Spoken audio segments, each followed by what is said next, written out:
Bapak Ibu dengan pemuda-pemudi gereja kita, firman Tuhan saat ini sampai kepada kita, yaitu pemberian dari Injil Markus 6 sampai 13 dengan tema pergi dan beritakanlah firman Allah. Mana bohong mereka mengatakan di barat. Sebelum kita ulasnya ini semua, firman Tuhan ini saat ini sampai kepada kita. Ketika kita membaca firman Tuhan hari ini, pada perikop yang paling atas adalah Yesus mengutus ke-12 rasul. Pada saat ini kita disuruh untuk memberitakan kebenaran firman Allah. Sama seperti halnya para pengikut Yesus, disuruh Yesus untuk memberitakan kebenaran firman Allah. Dalam artian zaman dahulu Tuhan Yesus telah mengatakan beritakan kebenaran firman Allah. Sampai kepada kita saat ini, Bapak Ibu dan Ibu, kita juga harus mampu memberitakan kebenaran firman Allah. Yang menjadi konteks permasalahan pada kita saat ini, sudahkah kita punya hati untuk mampu memberitakan dan melayani Tuhan? Itu konteks yang pertama. Hati kita dulu kita siap, pikiran kita dulu kita siap. Bagaimana kebulatan tekad kita? Kalau kita masih pelin-pelan untuk memberitakan kebenaran firman Tuhan, maka itu tidak akan sampai kepada orang yang akan kita sampaikan. Padahal pada saat ini, pada ayat 6 dan 7 mengatakan demikian Bapak Ibu dan Apostol Guru. Lalu Yesus berjalan keliling dari desa ke desa sambil mengajar. Ia memanggil ke-12 murid itu dan mengutus mereka berdua-dua. Ia memberi kuasa atas roh-roh jahat. Kenapa dikatakan Tuhan Yesus saat itu berdua-dua? Contoh, ketika tim sepak bola hanya satu orang saja yang menjadi sentral daripada permainan tersebut, akan menciptakan suatu hasil yang banyak. Ketika hanya satu orang ada tertumpu, misalnya yang paling hebat dari situ dia si Lionel Messi. Apakah seorang Lionel Messi mampu memberikan hasil yang terbaik kalau tidak disupport oleh kawan-kawannya yang satu tim? Sama seperti halnya saat ini. Ketika hanya pendeta saja yang melayani, tidak disupport oleh guru huria atau tua pengelagu, maka itu akan sia-sia. Tidak ada yang saling mensupport satu yang lain. Yang juga mensupport daripada jemaat, supaya ini berjalan dengan baik, supaya kita mampu sama-sama memberitakan firman Allah, supaya kita mampu menuturkan, menceritakan nubuat-nubuat Allah, mukjizat-mukjizat Allah. Kita mampu menceritakan, kita mampu menghasilkan. Itu diinginkan Tuhan kita saat ini. Bekerjalah secara tim, berdua-dua, supaya kiranya ketika temanmu ada masalah engkau mensupportnya, ketika hadapi pergumulan engkau mensupportnya. Itu diinginkan Tuhan pada kita saling mensupport satu sama lain, saling memberikan kekuatan satu sama lain. Itu yang pertama. Yang kedua, pada ayat ke-8 mengatakan demikian, dan berpesan kepada mereka supaya jangan membawa apa-apa dalam perjalanan mereka, kecuali tongkat, roti pun jangan, bekal pun jangan, uang dan pinggan pun jangan. Apa mau diinginkan Tuhan pada kita saat ini? Ketika kita sudah mempunyai tekad yang bulat untuk memberitakan firman Tuhan ini, kita tidak melihat ke belakang ini. Kita tidak melihat harta kita yang banyak. Apakah kita bawa juga harta kita yang banyak tersebut memberitakan firman Tuhan? Tidak. Cuma hatimu yang tulus untuk melayani Tuhan.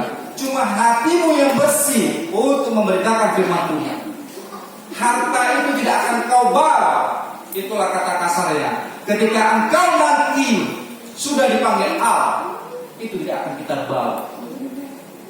Cuma hati yang bersih, perbuatanmu selama hidupmu, itulah akan engkau pertanggungjawabkan nanti kelak di masa penghakiman.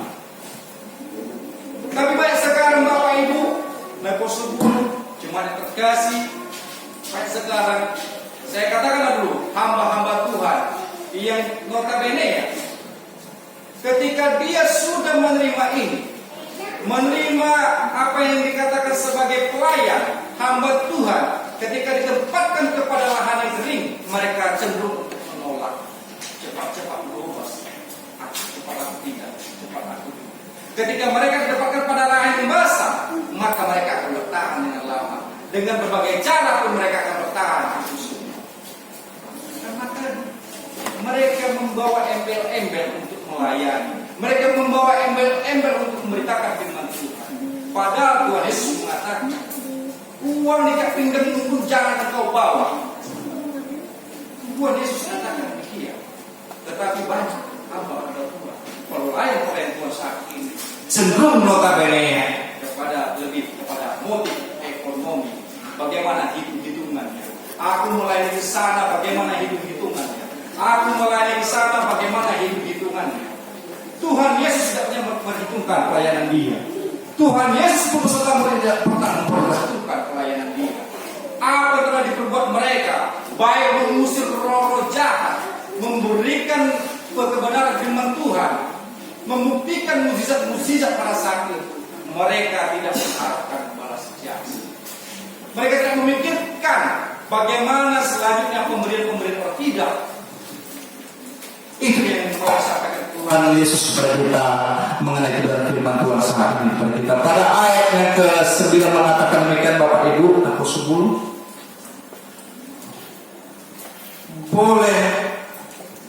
Boleh memakai alas kaki, tetapi jangan memakai dua baju. Inilah yang mau disampaikan kepada kita, aman.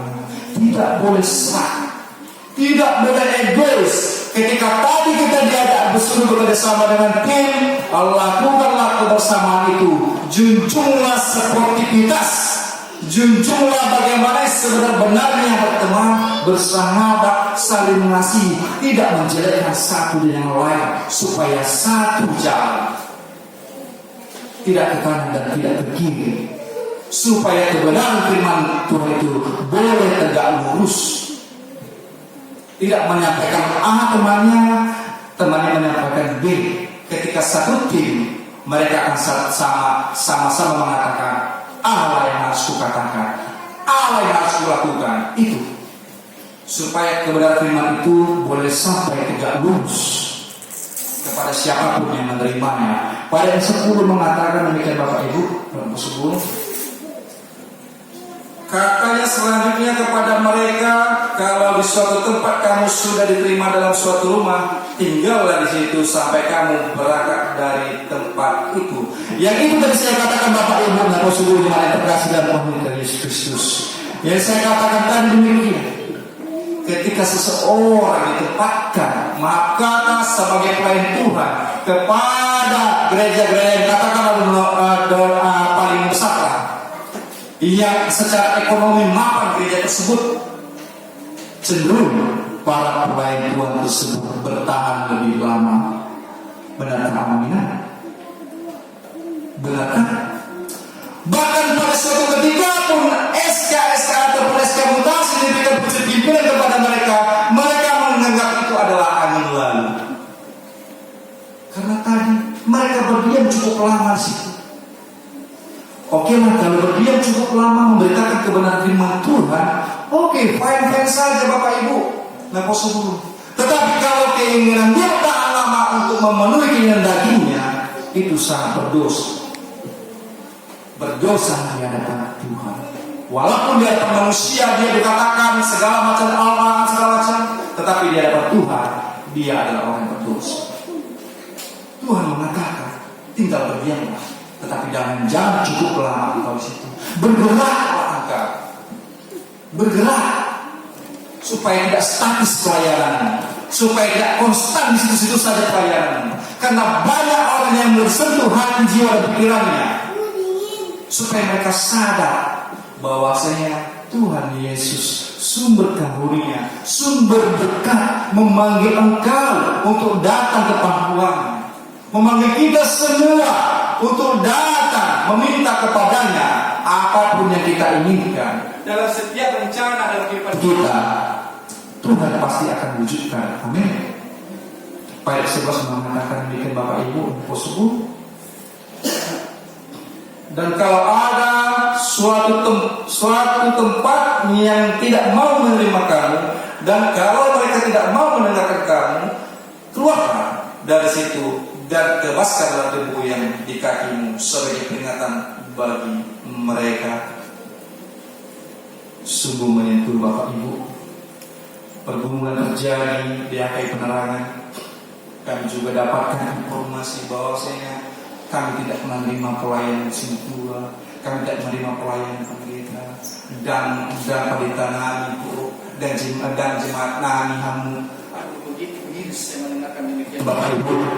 Itu yang terjadi. Itu terjadi miris.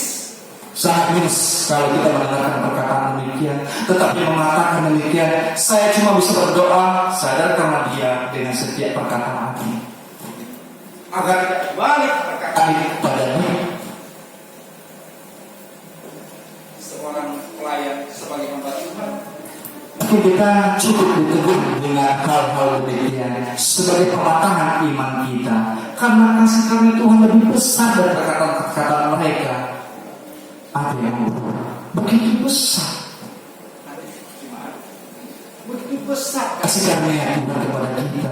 Hanya perkataan-perkataan demikian kita dengarkan membuat kita down, membuat kita lantak dalam pelayanan. Itu salah. Ada Tuhan kita yang lebih besar daripada itu semua. Ada Tuhan kita lebih sanggup menghadapi itu semua. Kita meminta kepada Tuhan saat ini. Ketika mereka tidak menerima pelayanan, jangan putus asa engkau. Masih banyak luar sana yang butuh pelayanan kita. Bapak Ibu juga menyampaikan kebenaran firman Tuhan. Masih banyak luar sana yang butuh kebenaran firman Tuhan. Kita sampaikan kepada mereka, begini loh ceritanya Tuhan Yesus kita, begini loh ceritanya mukjizat langit, begini loh cara aku memasukkannya, begini loh cara aku memuji Tuhan. Kalau mereka tidak menerima pelayananku, no problem, tidak masalah. Karena Tuhan akan menilai, melihat bagaimana pelayanan sejati itu sesungguhnya. Jemaat pun bisa melayani satu dengan yang lain. Bukan hanya tugas pendeta, bukan hanya tugas abang guru, bukan hanya tugas para lagu, Sintua untuk memberitakan kebenaran firman Tuhan. Sesuai dengan tema kita saat ini, pergi dan beritakanlah firman Allah. Semua mempunyai tanggung jawab. Baik itu Napres Mudi, baik itu Ana, baik itu Ina, semua bertanggung jawab untuk memberitakan firman Allah.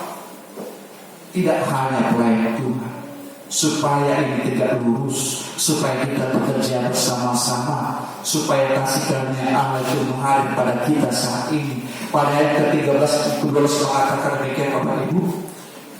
Lalu bila mereka memberitakan bahwa orang harus bertobat.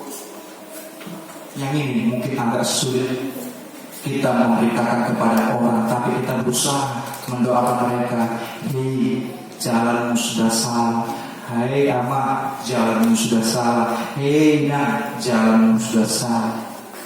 Bagaimana salahnya? Katakan sejujurnya bahwa saya perbuatan yang dilakukan adalah salah.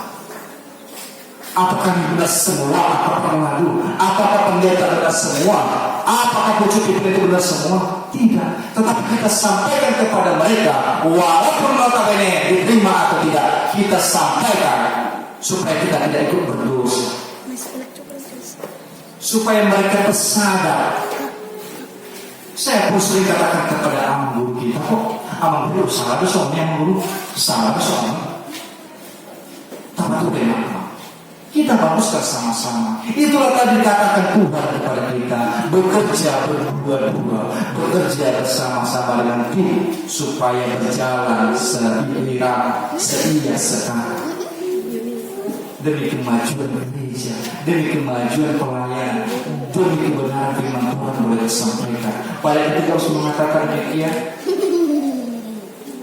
dan mereka mengusir banyak setan dan mengoles banyak orang sakit dengan minyak dan menyembuhkan mereka. Inilah ketika Tuhan memberikan kepada kita kuasa.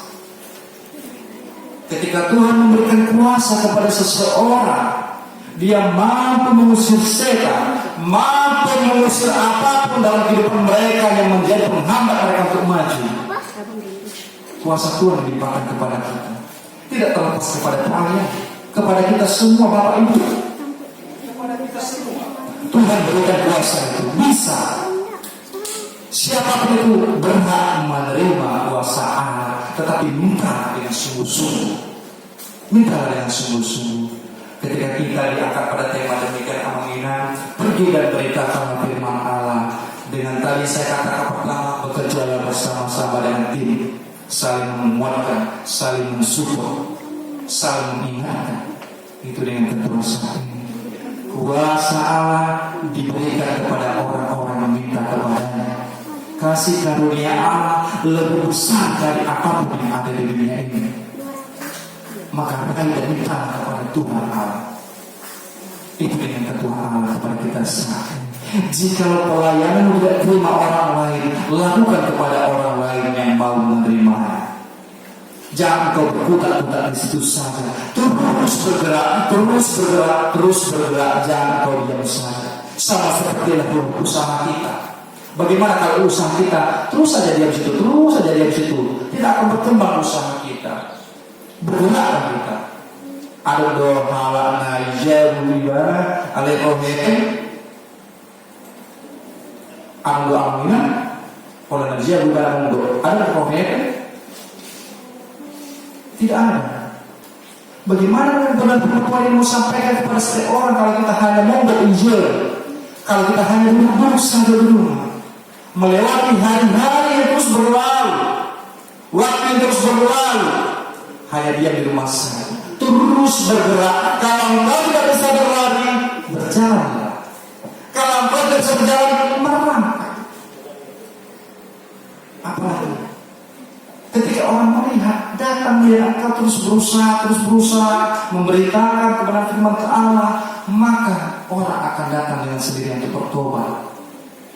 Orang akan datang dengan sendirian betul-betul beribadah setia, betul-betul beribadah seorang Kristen sejati, tidak memandang apa yang terjadi pada hidupnya. Dia meninggalkan segala apa yang ada padanya. Tuhan Yesus mengatakan demikian. Dan berlupa kalau kita tidak pernah mengenal Yesus, kalau kita tidak pernah mengenal dan kita berapa semua itu kita lihat Tuhan saat ini bersama-sama. Simple. Jangan kau menampakkan kehebatan, jangan kau menampakkan kepintaran kepandaianmu kalau kau tidak memberikan kepada orang yang membutuhkannya, kalau kau tidak memberitakan hal-hal yang baik. Kepintaran tadi menjadi kesombongan, menjadi keagungan. Itu yang Tuhan tidak inginkan kepada kita semua. Engkau sombong, egois, bagaimana engkau mampu bekerja secara tim? Bagaimana suatu pertandingan itu akan berjalan dengan hasil yang baik kalau engkau secara main-main sendiri? Tidak akan terjadi namanya kekompakan tim. Tidak akan ada namanya kemenangan sejati. Kemenangan sejati jika Tuhan menuruti kita, Roh Kudus menyertai setiap jalan hidup kita. Itu kemenangan sejati kita raih. Karena ketika kita mengikuti Tuhan Yesus, Tuhan mesti mengikuti kita. Ketika kita mengikuti Tuhan Yesus, ketika kita melakukan apa yang diinginkan Tuhan Yesus, iblis pun telah siap mengganggu kita, menggoda kita, menunggu. Di samping saya ini ada yang bisa mengingat, di samping ini, di samping amat pun ada yang bisa menunggu. Ketika ini mendengarkan firman Tuhan semua, mereka siap-siap untuk menggada apa dan ini dalam persungguh. Ada kata ini akan seperti ini. Mereka siap menggoda. Kalau lagi di dunia keluarga harus berikan hidup. Tidak berpikir firman Tuhan amanah. Beritakan kebenaran firman Tuhan.